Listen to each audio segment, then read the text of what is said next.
আমাদের ভিডিওটা আটকে গেছিলো। সো এখানে যত কলিশন কেন বাড়ছে, because more and more molecules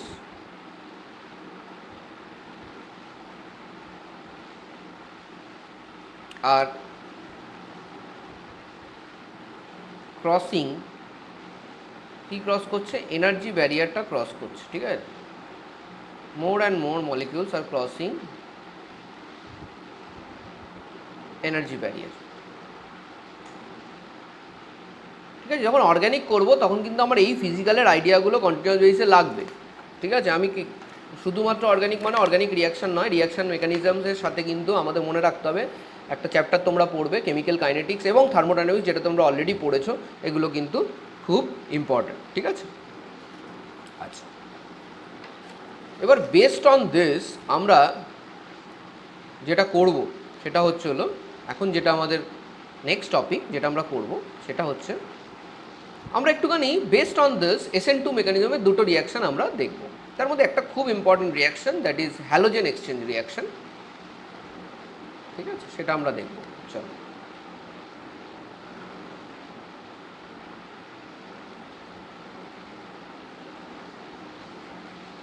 halogen exchange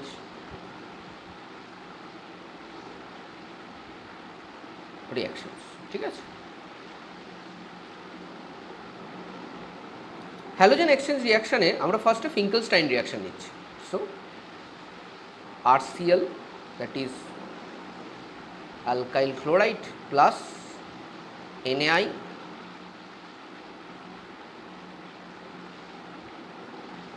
so this will be dissolved in acetone। এবার এখানে সলভেন্টের একটা প্রশ্ন আছে। এখানে এই যে অ্যাসিটোন সলভেন্টটা নিয়েছো, তো অ্যাসিটোনের যদি আমি স্ট্রাকচারটা আঁকি তাহলে কি হচ্ছে, অ্যাসিটোন ইজ দিস। দেখো, সলভেন্ট বেসিক্যালি দুটো প্রকারের হয়, একটা হলো প্রোটিক সলভেন্ট আর একটা হলো অ্যাপ্রোটিক সলভেন্ট। অ্যাপ্রোটিক সলভেন্ট কারা, যেখানে তোমার কোনো হাইড্রোজেন নেই, ঠিক আছে, মানে কার সাথে, অক্সিজেনের সাথে কোনো হাইড্রোজেন লেগে নেই, অথবা কোনো অ্যাসিডিক হাইড্রোজেন নেই বলতে পারো, ঠিক আছে। সো এখানে কোনো অ্যাসিডিক হাইড্রোজেন আছে না, so acetone is an aprotic solvent.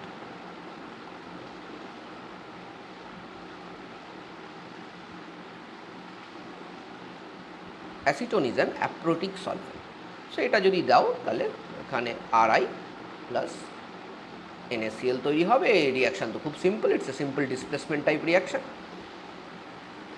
আর আমরা আগেই পড়েছি I minus is a very good nucleophile. It's a good nucleophile. I minus is a very good nucleophile, ঠিক আছে। ওকে, আমরা কিন্তু পড়বো এটা, হ্যাঁ। Nucleophilicity will be a very important part on the, যেগুলোর উপর বেস করে SN2 reaction will be control, এবং সেটা আমরা পড়বো under factors affecting SN2 reactions. আচ্ছা, এবার দেখো, আর একটা রিয়াকশানও করেছিলে তোমরা, RCl প্লাস KF অথবা Hg2F2, অনেক কিছু দিতে পারো। এখানেও কিন্তু তোমাকে একটা অ্যাপ্রোটিক সলভেন্ট দিতে হবে। সো জেনারেলি মিথেন অথবা ইথেন নাইট্রাইল দেওয়া হয়, CH3Cl মিথাইল সায়ানাইড। সো সেখানে আমরা সিম্পল এটাকে RF প্লাস KCl পাবো, ঠিক আছে। বাট এখানে অনেক সময়তেই কী হয়, একটা খুব ভালো রিয়েজেন্ট দেওয়া হয়, that is called 18 Crown 6। 18 Crown 6 reagent দেওয়া হয়, ঠিক আছে। সো কেন 18 Crown 6-এর কী দরকার আছে, it's a very good reagent for this one. দেখো, F মাইনাস যেটা আছে, F মাইনাসকে কিন্তু এখানে নিউক্লিওফাইল হিসেবে কাজ করতে হবে। F minus is a very poor nucleophile.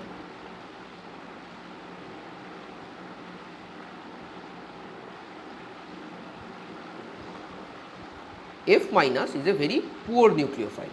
তাহলে নিউক্লিওফাইল যদি পুয়ার হয় তাহলে কেন Clকে কেন রিপ্লেস করবে, কেন কি Cl minus is a better nucleophile than F minus, but still F minus is going to replace Cl minus. কী করে সম্ভব হচ্ছে এটা, এটা ক্রাউন ইথারের জন্য সম্ভব হচ্ছে। ক্রাউন ইথারের স্ট্রাকচারটা আমাদের আঁকতে হবে, সুন্দর করে আঁকবো, দেখতে খুব সুন্দর ক্রাউন ইথারকে।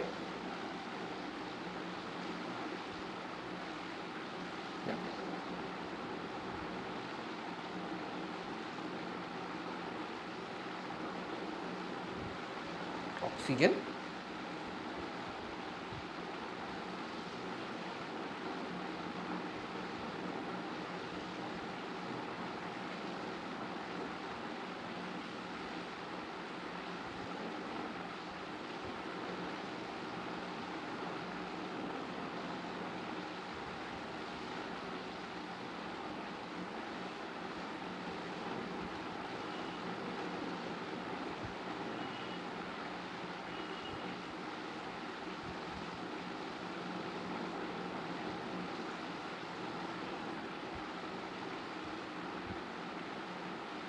এটা হলো ক্রাউন ইথার, ঠিক আছে।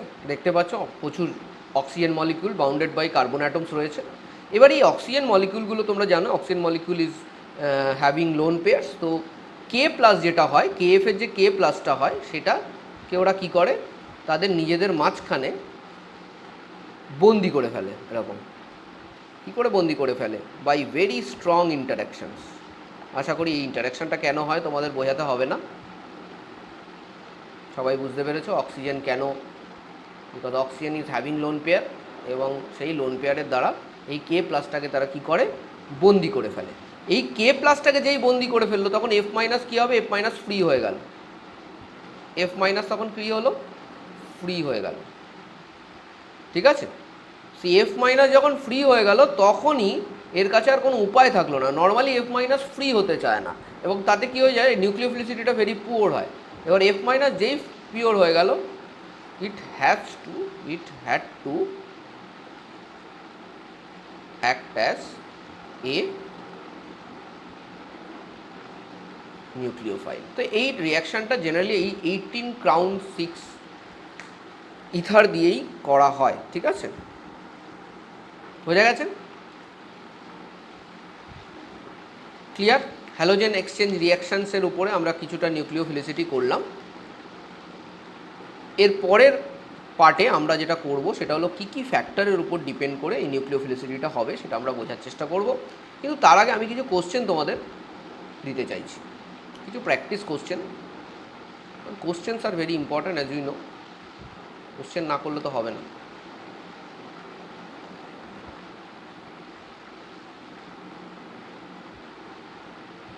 ঠিক আছে,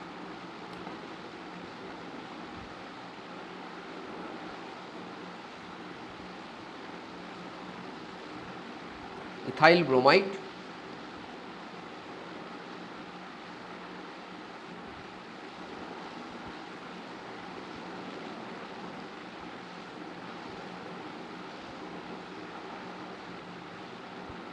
কয়েকটা সাবস্টিটিউশন রিয়াকশান বাড়িতে করবে এগুলো যেগুলো দেওয়া হচ্ছে।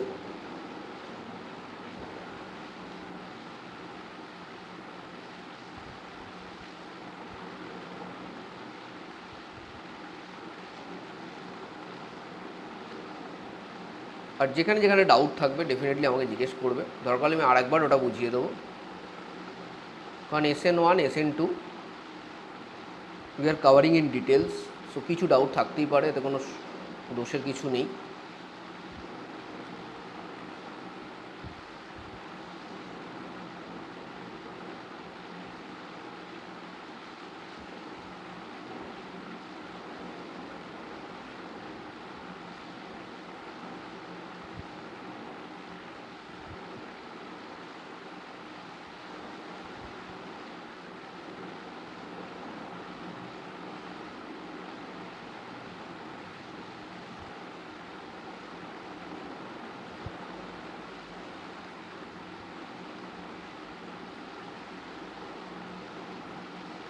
এগুলো করো, আগে পুরোটা পড়ে নেবে তারপরে এগুলো করবে, কারণ comparatively these are very easy question, so অসুবিধা কিছু হবে না।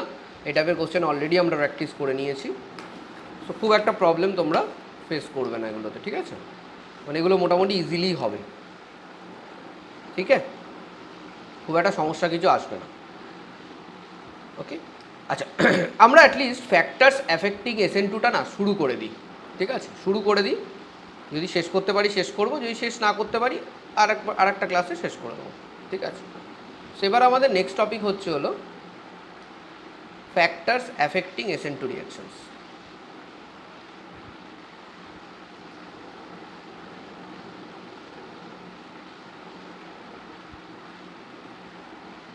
কয়েকটা ফ্যাক্টর তো শেষ করেই দেবো।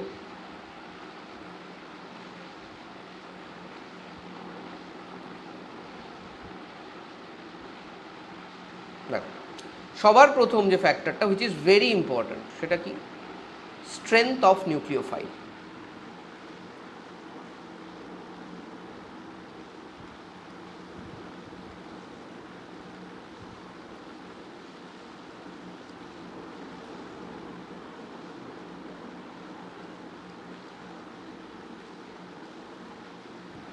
স্ট্রেংথ অফ নিউক্লিওফাইল, এই পার্টটার মধ্যেই কিন্তু এই এতক্ষণ ধরে যে নিউক্লিওফিলিসিটি করে চেঁচাচ্ছিলাম, এই পার্টটার মধ্যে কিন্তু সেটার ডিসকাশনটা থাকবে। সো দেখো একটা জিনিস দিয়ে আমরা শুরু করবো এখানে, কি অনেক সময় দেখবে কোশ্চেনে CH3O- থাকবে এবং CH3OH থাকবে। এবার তোমার মনে হতে পারে এটার মধ্যে কোনটা নিউক্লিওফাইল হিসেবে কাজ করবে, CH3O, কারণ কি এরও দেখো লোন পেয়ার অফ ইলেকট্রনস আছে, so this can also act as an nucleophile. কিন্তু মাথায় রাখবে নিউক্লিওফিলিসিটি অথবা নিউক্লিওফিলিক ক্যারেক্টার সবসময়তে যার নেগেটিভ চার্জ থাকবে সে বেটার হবে, ঠিক আছে? কেন কি দেখো, তুমি যদি ঠিক করে দেখো তাহলে এটা আর এটার মধ্যে ডিফারেন্স হলো এটার সঙ্গে একটা H+ যোগ হয়ে গেছে, ঠিক আছে? তাহলে এটা যদি বেস হয়, তাহলে এটা এটার কনজুগেট অ্যাসিড, ঠিক আছে? তাহলে definitely A base is always better nucleophile than a conjugate acid, তাই তো? একটা বেস ডেফিনেটলি একটা বেটার নিউক্লিওফাইল হবে দ্যান এ কনজুগেট অ্যাসিড, খুব স্বাভাবিক বিষয়। তো এরকম যদি কোনো কেস থাকে তাহলে কিন্তু বুঝো স্ট্রেংথ অফ নিউক্লিওফাইল কিন্তু CH3O- অনেক বেশি, ঠিক আছে? ক্লিয়ার হয়েছে এটা? এবার দেখো আমি বুঝবো কী করে কোনটা স্ট্রং নিউক্লিওফাইল কোনটা উইক নিউক্লিওফাইল, এই জিনিসগুলো আমি বুঝবো কী করে? তো তার জন্য দেখো বেসিক তো তোমায় কিছু আমাকে বলে দিতে হবে, আদারওয়াইজ তুমি চট করে মানে ডেফিনেটলি তুমি নিজেও বুঝতে পারবে কোনটা স্ট্রং নিউক্লিওফাইল কোনটা উইক নিউক্লিওফাইল, বাট আমার মনে হয় যদি আমাদের কাছে একটা মিনিমালিস্টিক আইডিয়া থাকে তাহলে কোনো অসুবিধা হবে না। সো তিনটে টাইপের নিউক্লিওফাইলের মধ্যে আমরা ডিভাইড করছি, একটা স্ট্রং নিউক্লিওফাইল, একটা মডারেট নিউক্লিওফাইল, আর একটা হচ্ছিল তোমার উইক নিউক্লিওফাইল। এটা কিন্তু খুব ইম্পর্ট্যান্ট হবে, অর্থাৎ কিছু জিনিস তো তোমাকে একটু মাথায় রাখতে হবে। যেমনি ধরো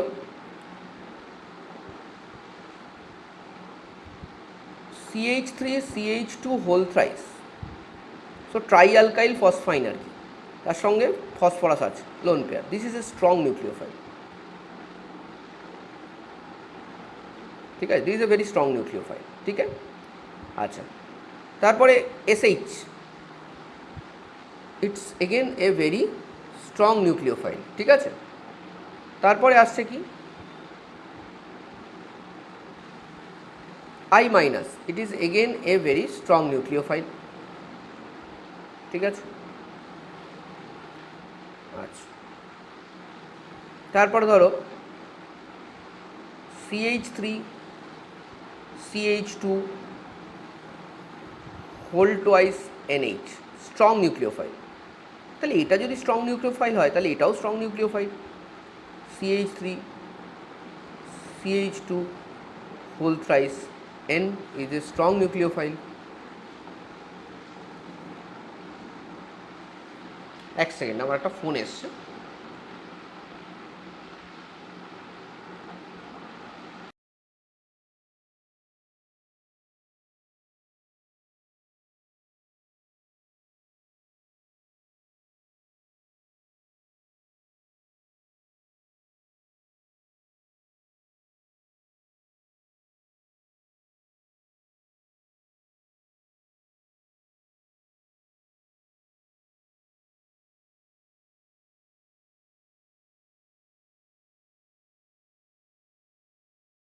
তো আজকে একটা ইম্পর্ট্যান্ট পরীক্ষা হচ্ছে, তো সেই জন্য লোকজন একটু ফোন করছে যে পরীক্ষা দিতে বেরোলাম, তো একটুখানি ফোনটা ধরতে হলো তাই জন্য। ওকে, এনিওয়েজ, আচ্ছা, তারপরে দেখো C�BN, this is also a strong nucleophile, ঠিক আছে? OH- strong nucleophile, CH3O-, it is also a strong nucleo. এতগুলো স্ট্রং নিউক্লিওফাইল, এর মধ্যে আমি কিন্তু তোমাদের অলরেডি বলে দিয়েছি যেগুলো ইথক্সি মিথক্সি আয়ন থাকবে, মানে অ্যালকক্সির যে র্যাডিক্যালগুলো থাকবে এগুলো ভেরি স্ট্রং নিউক্লিওফাইল। এই CH3O-, C2H5O-, মানে যেটার সঙ্গে অ্যালকাইল গ্রুপের সঙ্গে অক্সিজেন লেগে থাকবে, দে are always strong nucleophile. Moderate নিউক্লিওফাইলের মধ্যে কে পড়বে দেখো, Br- is moderate nucleophile, NH3 is a moderate nucleophile, তারপরে CH3 হোল টোয়াইস যদি তুমি সালফার দাও, ইট ইজ এ মডারেট নিউক্লিওফাইল, ঠিক আছে? তারপরে ধরো Cl- is also A moderate nucleophile, ঠিক আছে? Br- is a better nucleophile than Cl-। আচ্ছা, তারপরে হলো CH3 উইক নিউক্লিওফাইলের মধ্যে কারা পড়বে, CH3C ডবল বন্ড ও মাইনাস, এই নিউক্লিওফাইলের একটা রিয়াকশন আমরা করেছি আজকে। So it is a weak nucleophile. F minus আমরা অলরেডি পড়েছি, F minus a very weak nucleophile, poor nucleophile. H2O is a poor nucleophile, ঠিক আছে। CH3OH is a poor nucleophile. ঠিক আছে, ক্লিয়ার একদম এগুলো। সো এই জিনিসগুলো বেসিক জিনিস তোমাদের মাথায় রাখতে হবে। তুমি ইজিলি মাথা কাটিয়েও বার করতে পারো কোনটা স্ট্রং নিউক্লিওফাইল হবে আর কোনটা উইক নিউক্লিওফাইল হবে। ধরো তোমাকে যদি কেউ জিজ্ঞেস করে OH মাইনাস বেটার নিউক্লিওফাইল নাকি CH3O মাইনাস বেটার নিউক্লিওফাইল, তুমি বলবে definitely sir OH minus better nucleophile, কি CH3 is electron donating group. So এখানে ইলেকট্রন ডেন্সিটি O মাইনাসের উপর আরও বেড়ে যাবে, making it A better nucleophile. So এই টাইপের যে থিঙ্কিংগুলো যেগুলো plus I minus I effect থেকে আছে, এগুলোও কিন্তু আমাদের মাথায় রাখতে হবে, ঠিক আছে। যদি কোথাও যদি minus I group, strong minus I group থাকে, তার মানে তুমি ধরে নেবে ওটা কিন্তু তোমার স্ট্রং নিউক্লিওফাইল হতে পারবে না। যদি প্লাস আই গ্রুপ থাকে তাহলে কিন্তু স্ট্রং নিউক্লিওফাইল হবে। এবং এখানে বেশ কিছু জিনিসে কিন্তু দিস ইজ মানে এভিডেন্ট, ঠিক আছে, দিস ইজ এভিডেন্ট যে এগুলো কিন্তু হেল্প করছে definitely, plus I group is helping, ঠিক আছে। ওকে, তো স্ট্রং নিউক্লিওফাইল এবং উইক নিউক্লিওফাইলের সম্বন্ধে আমরা আইডিয়া পেলাম। Strength of nucleophile is a very important part in case of nucleophilic substitution reaction as a whole. আর এখানে যেহেতু আমরা এখানে কী রিয়াকশান করছি, আমরা এখানে করছি SN2 রিয়াকশান, তাই তো। এবার দেখো SN2 রিয়াকশানে আমরা জানি যে rate of the reaction is directly proportional to not only alkyl halide but also nucleophile, দুটোর উপরেই কিন্তু ডিপেন্ডেন্ট রেট। তার মানে নিউক্লিওফাইলের স্ট্রেংথ কিন্তু এখানে প্রচণ্ড ম্যাটার করবে। তাইলে আমি বলতে পারি স্ট্রং নিউক্লিওফাইল হলে SN2 হওয়ার চান্স বেড়ে যাবে, ঠিক আছে। স্ট্রং নিউক্লিওফাইল হলে SN2 হওয়ার চান্স বেড়ে যাবে। চান্সের কথা বলছো কেন স্যার? চান্সের কথা এই জন্য বলছি কারণ কালকে গিয়ে আমাকে আইডেন্টিফাই করতে হবে এই রিয়াকশানটা SN1 হবে না SN2 হবে। কালকে গিয়ে আমাকে আইডেন্টিফাই করতে হবে এটা SN1 হবে, SN2 হবে নাকি এলিমিনেশন রিয়াকশান হবে। তো এই একটা ফ্যাক্টর তোমার কাছে খুব ইম্পর্ট্যান্ট হয়ে যাবে। এবং let me say you once again, maybe এটা হয়তো আমাদের আবার রিভাইজ করতে হবে, because this is very difficult for students. আমি যেটা দেখেছি, to keep everything in one place, এই তোমার SN1, SN2, E1 and E2। So we have to revise, we have to go through it, কোনটা কোন ফ্যাক্টরের উপর ডিপেন্ডেন্ট, পুরো জিনিসটা আমাকে কিন্তু মাথায় রাখতে হবে। তো স্টেপ বাই স্টেপ পড়ে যেতে হবে, তাহলে ডেফিনেটলি কোনো সমস্যা আসবে না। চলো এবার আমরা এখানে এটার মধ্যেই আমরা পড়ে নেবো বেসিক স্ট্রেংথ, ঠিক আছে, বেসিক স্ট্রেংথ আর নিউক্লিওফিলিসিটি। কারণ এটা নিয়ে অনেকক্ষণ ধরে আলোচনা করেছি, বাট এটা নিয়ে আমাদের আরেকটু আলোচনা করা ডেফিনেটলি দরকার, ঠিক আছে। নিউক্লিওফিলিসিটি সম্বন্ধে একটা আইডিয়া তো হয়েই গেছে। এবার কোশ্চেন হচ্ছিলো যারা বেটার বেস, আমরা জানি বেস কারা, বেস হলো যারা ইলেকট্রন ডোনার, তার মানে যাদের কাছে ইলেকট্রন থাকে তারা ভালো বেস হবে। নিউক্লিওফাইলও তারা, কিন্তু তাহলে কি বেস এবং নিউক্লিওফিলিসিটির মধ্যে বেসিক নেচার এবং নিউক্লিওফিলিসিটির মধ্যে কোনো ডিফারেন্স নেই? একটা ডিফারেন্স আছে। ভালো করে ডেফিনেশনটা দেখবে, আমি এখানে ডেফিনেশনটা লিখবো, এটা কিন্তু একটুখানি ভালো করে দেখবে ডেফিনেশনটা কী লিখছে স্যার, আমরা কী লিখছি ডেফিনেশন, এটা আমাদের একটু দেখতে হবে। দেখো বেসিক নেচারটা বেসিক্যালি যেটাকে ডিফাইন করে সেটা হলো equilibrium constant for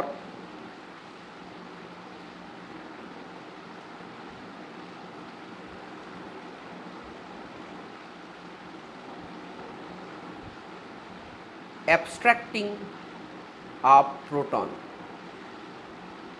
equilibrium constant for abstracting a proton, ঠিক আছে। মানে একটা বেস, ধরো একটা বেস আছে বি মাইনাস, কথার কথা, ঠিক আছে, এটা যখন এইচ প্লাসের সঙ্গে রিয়াকশান করে কি তৈরি করবে, বিএইচ তৈরি করবে। এই রিয়াকশানটার একটা ইকুইলিব্রিয়াম কনস্ট্যান্ট থাকবে। এই ইকুইলিব্রিয়াম কনস্ট্যান্টের উপর বেস করে আমি বলতে পারি কোনোটা বেশি বেসিক কি কোনোটা কম বেসিক।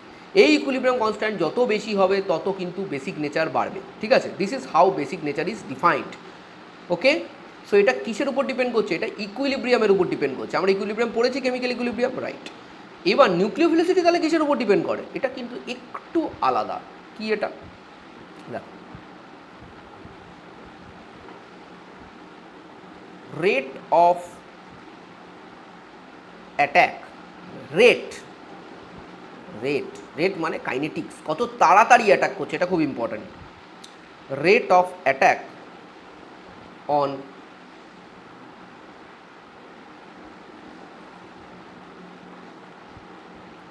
ইলেকট্রোফিলিক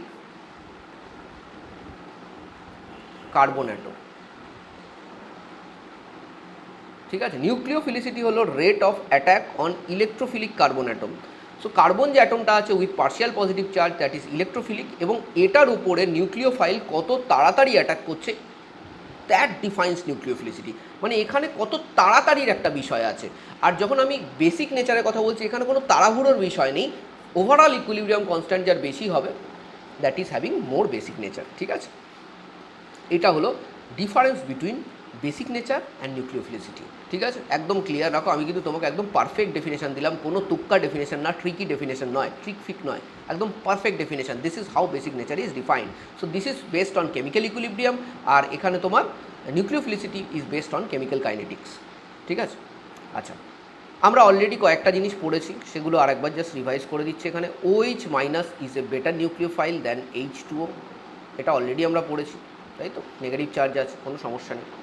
আচ্ছা, এবার পিরিয়ডিক টেবিল অনুযায়ী নিউক্লিওফিলিসিটি ব্যাপারটাকে তুমি একটু সাজিয়ে নিতে পারো, একটা ট্রেন্ড ড্র করা যায়। কীরকম দেখো, নিউক্লিওফিলিসিটি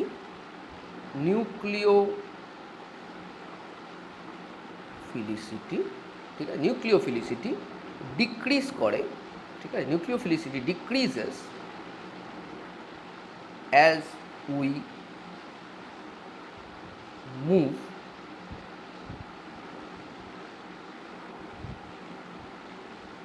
left to right of periodic table। ঠিক আছে, যত লেফট থেকে রাইটের দিকে যাব তত কিন্তু নিউক্লিওফিলিসিটি কমে যাবে, মনে থাকে যেন, কমে যাবে। দেখো একটা আমরা এক্সাম্পল নিই just, NH3 nucleophilicity is more than H2O and it's more than HF। ঠিক আছে, কমে যাবে। কেন কমে যাবে? কারণ কি, ইলেকট্রোনেগেটিভিটি। কারণটা কি, ইলেকট্রোনেগেটিভিটি কী হয়, বাড়তে থাকে। ইলেকট্রোনেগেটিভিটি যেহেতু বাড়ে, তাইলে কি হবে, যে নন বন্ডিং ইলেকট্রনসগুলো আছে,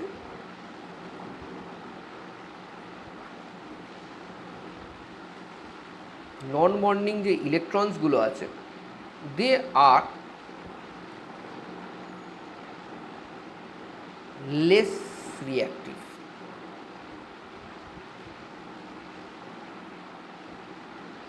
দে আর লেস রিঅ্যাক্টিভ। ঠিক আছে, খুব স্বাভাবিক, ইলেকট্রনিটি যদি বেড়ে যায় তাহলে তার নিউক্লিয়াস কী করছে, খুব শক্ত করে ওই বাইরের ইলেকট্রনগুলোকে টানছে, তাহলে বাইরের ইলেকট্রনগুলো খুব একটা আর বাইরে যেতে চাইবে না, তাই তো?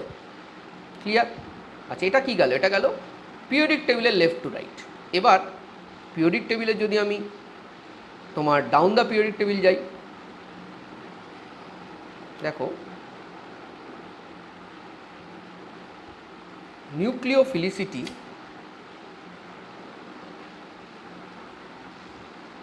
ইনক্রিজ করবে ডাউন দ্য পিরিয়ডিক টেবিল।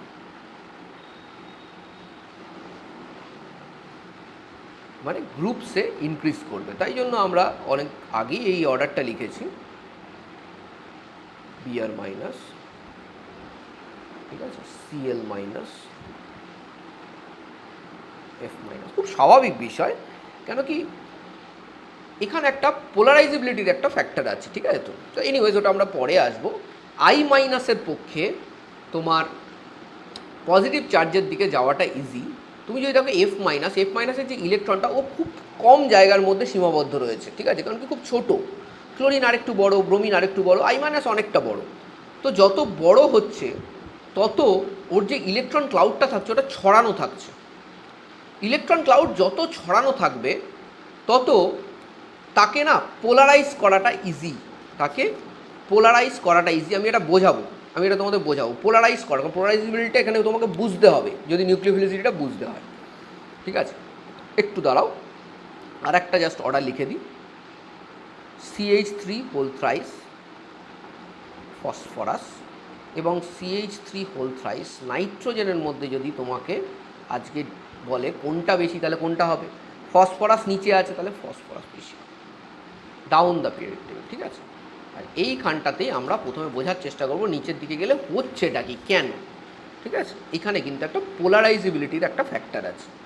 দেখো এই যে আমি দুটোর মধ্যে কম্পারিজন করবো তাহলে ক্লিয়ার হবে। সেটা হচ্ছিল এফ মাইনাস।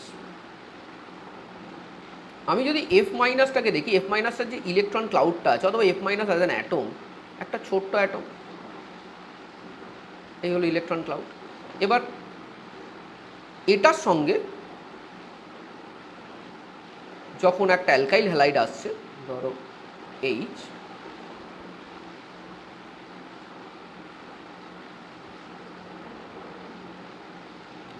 এখানে নন বন্ডিং যে আমাদের লুমোটা রয়েছে সেটা, এবার এটার সঙ্গে এটার হিট হবে, তাই তো? তো এটার সঙ্গে যখন এটার হিট হবে, এটা হলো ওই ব্যাক লোবটা, ঠিক আছে? এটা কি নন বন্ডিং যে লোবটা আমরা বলেছিলাম, it's a non bonding lobe, anti bonding orbital.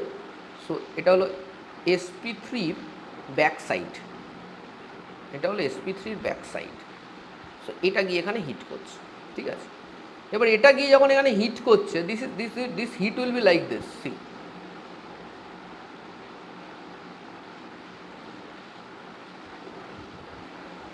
Very minimalistic overlap হবে, ঠিক আছে? এই টাইপের নিউক্লিওফাইলকে আমরা হার্ড নিউক্লিওফাইল বলি, মিনিমালিস্টিক ওভারল্যাপ। কিন্তু এটাই যদি একটা সফট নিউক্লিওফাইল হয়, সফট মানে যার ইলেকট্রন ক্লাউডটা অনেক বেশি বিস্তৃত, অনেক বেশি একটু ছড়ানো, সোজা কথা পাতি বাংলা, একটু ছড়ানো ইলেকট্রন ক্লাউডটা, কারণ জায়গা অনেক বেশি, সো ডেফিনেটলি ছড়ানো।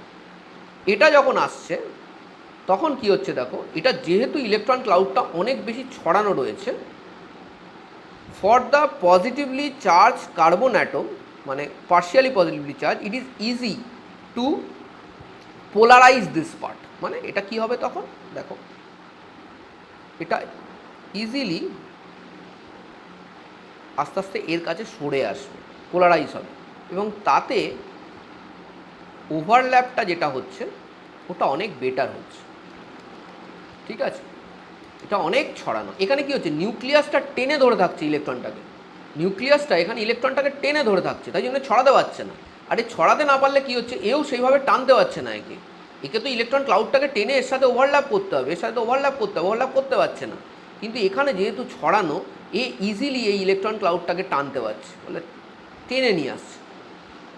যেহেতু এটা not under the influence of nucleus, so much not under the influence of nucleus, so it is more polarisable, এটাকে ইজিলি টেনে নিয়ে আসতে পারছে। আমরা পড়েছি মনে আছে তোমার ফাজান্স রুলে, যে অ্যানায়নের সাইজ বড় হতে হবে, তাহলে গিয়ে কী হবে, পোলারাইজেবিলিটি বাড়বে। একই তো জিনিস, বড় হলে কি সুবিধা হচ্ছে, বড় হলে সে অ্যানায়নের যে নেগেটিভ চার্জটা আছে, that is not so much under the influence of the nucleus, and it becomes easy to polarise that one. আর এটা কিন্তু সেটাই হচ্ছে, এবং সেই জন্য I minus is becoming much better nucleophile than F minus. আশা করি সবার কাছে ক্লিয়ার হয়েছে। আজকের জন্য এটুকুই থাকবে। এর পরের দিন আমরা নেক্সট যে ফ্যাক্টরগুলো আছে সেগুলো নিয়ে আলোচনা করব, যেমনি স্টেরিক এফেক্টস, এবং আমি তোমাদের সলভেন্ট নিয়েও আলোচনা করব, প্রোটিক সলভেন্ট, অ্যাপ্রোটিক সলভেন্ট, ঠিক আছে?